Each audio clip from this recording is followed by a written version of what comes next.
I love you, dude. Right back at you, big guy. I like that shirt. Thanks. Is that new? No? No, but I just got it tailored to fit. It was Oh. like two sizes too big.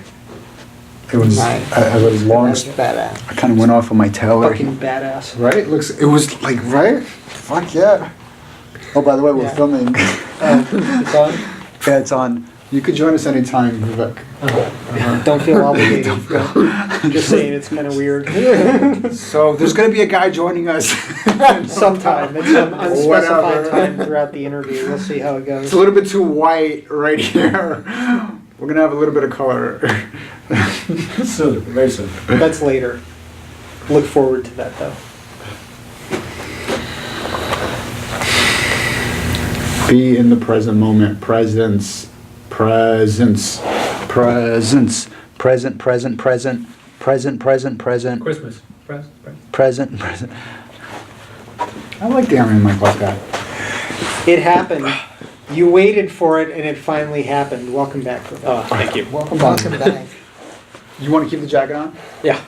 Okay. You know what? Why don't you keep the jacket You're on? not Why don't you You're keep? Why don't you keep the shirt on? It's Sam? not gonna look Oh, good it's on not camera. cold. It's not gonna look good on camera. Really? but Just so you know. How do you know? You want a video? Want to check?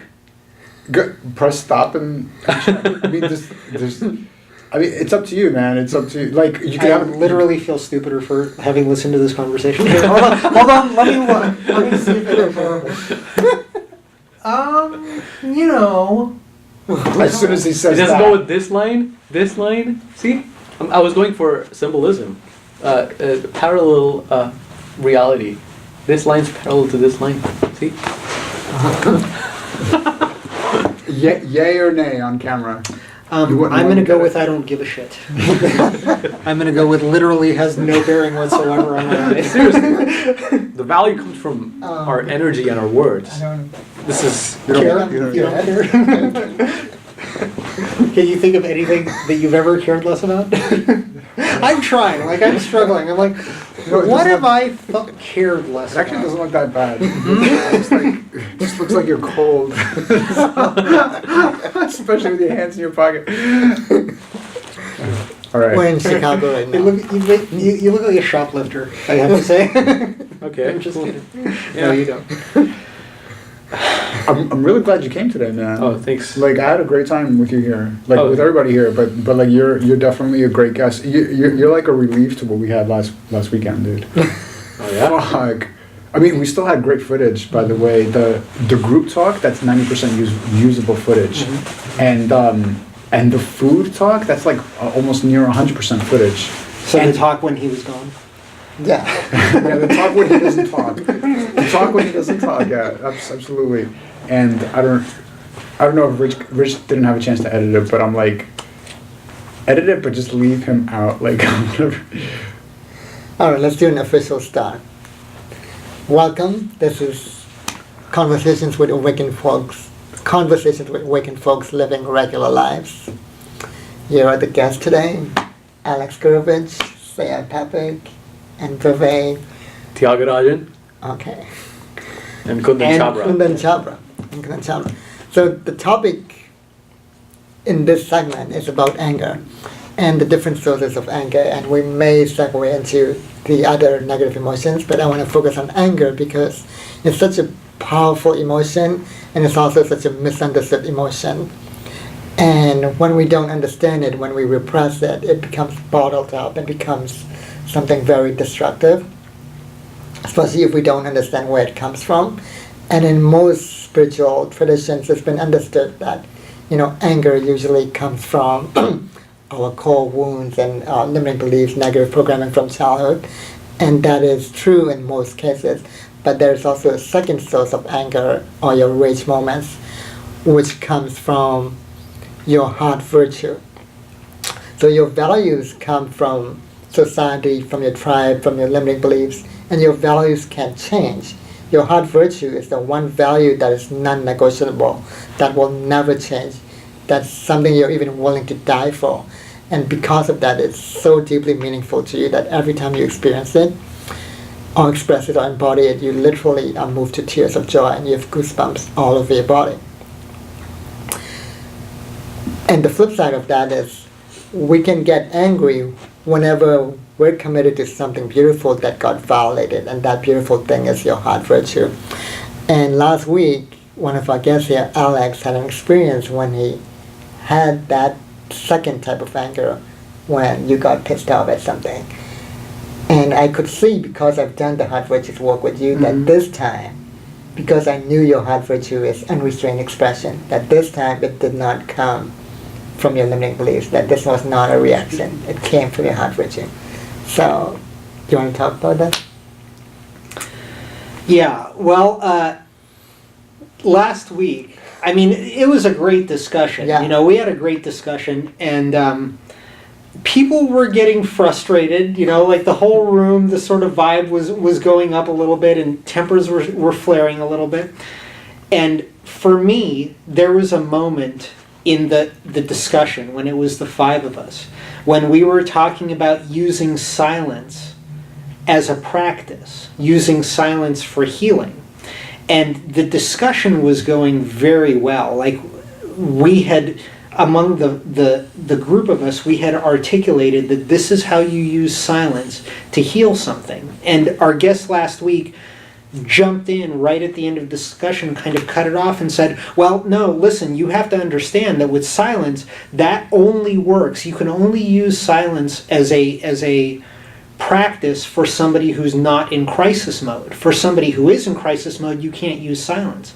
And I got pissed. And by the way, when I got pissed, I didn't experience it as, oh, this is anger type number 2. So it wasn't that. It was, all I experienced was, I want to fuck shit up, man. I want to fuck shit up. That did make me angry. Because what I was hearing was, from this guest's perspective, what I was hearing to sort of translate what was said was, in my experience, I've never been successful in using silence to treat somebody who's in crisis. And because I've never been successful, I'm going to tell everybody who's watching this that you cannot use silence as a practice if you're in crisis. And the reason that made me want to fuck shit up is because I know I know for a fact that is not true. I know that if treated properly, you can help somebody immensely who's in crisis mode using silence, present moment awareness, mindfulness, those type of stillness exercises. And the idea of somebody harming a group of listeners or a group of viewers, especially to just establish credibility or whatever his motives were, burns me to the point where I felt rage. And looking back on it now, and after the way you described it, Kundan, by the way, thank you for describing it that way. It makes it much more clear. The way that I see the difference between the two forms of anger is that I know that when I get angry and it's not in line with what I know to be real and what I value, and you know, the heart virtue as you describe it is, when I get angry about other things, my instinct is to look at it and to find the core wound and to treat that as a spiritual practice. I have no desire to do it with the other form of anger. I don't want to get rid of that. I want to get pissed, and I want to be called to action whenever I see something like what happened last week happen. Totally. You wanted to say something to that, I think. I think he just burped. It was a question. It was a question and a burp, I think. It was a little bit of both. No, so what about an honest disagreement with what you said? Would that make you mad as well? An honest disagreement? If somebody actually honestly did not believe that it could be used in a crisis situation because of their own experience. No. And in that situation, it wasn't the fact that he was disagreeing with me. And to look back on it, I don't even know if he actually was disagreeing with me. I think the part that bothered me was not the disagreement, but the misinformation. The something that can forget about using this thing that can benefit you because I want to establish whatever my reasons are. But I have some reason, and my reason takes precedence over you gaining benefit. Well, correct me if I'm wrong. I Wait, but- think, sorry, but I'll let you speak. Correct me if I'm wrong, but I think what also bothered you was the interruption, and you felt like the other people couldn't speak, couldn't voice their saying it because it kept interrupting. I think that also, because that directly cuts in with your heart rate, your unrestrained expression. When other people can't express themselves freely, that's when you really get pissed off, right? Yes, Yeah. that was frustrating me, Yeah. I mean, Yeah. I think everybody was experiencing that kind of equally because our guest last week just kind of had a tendency to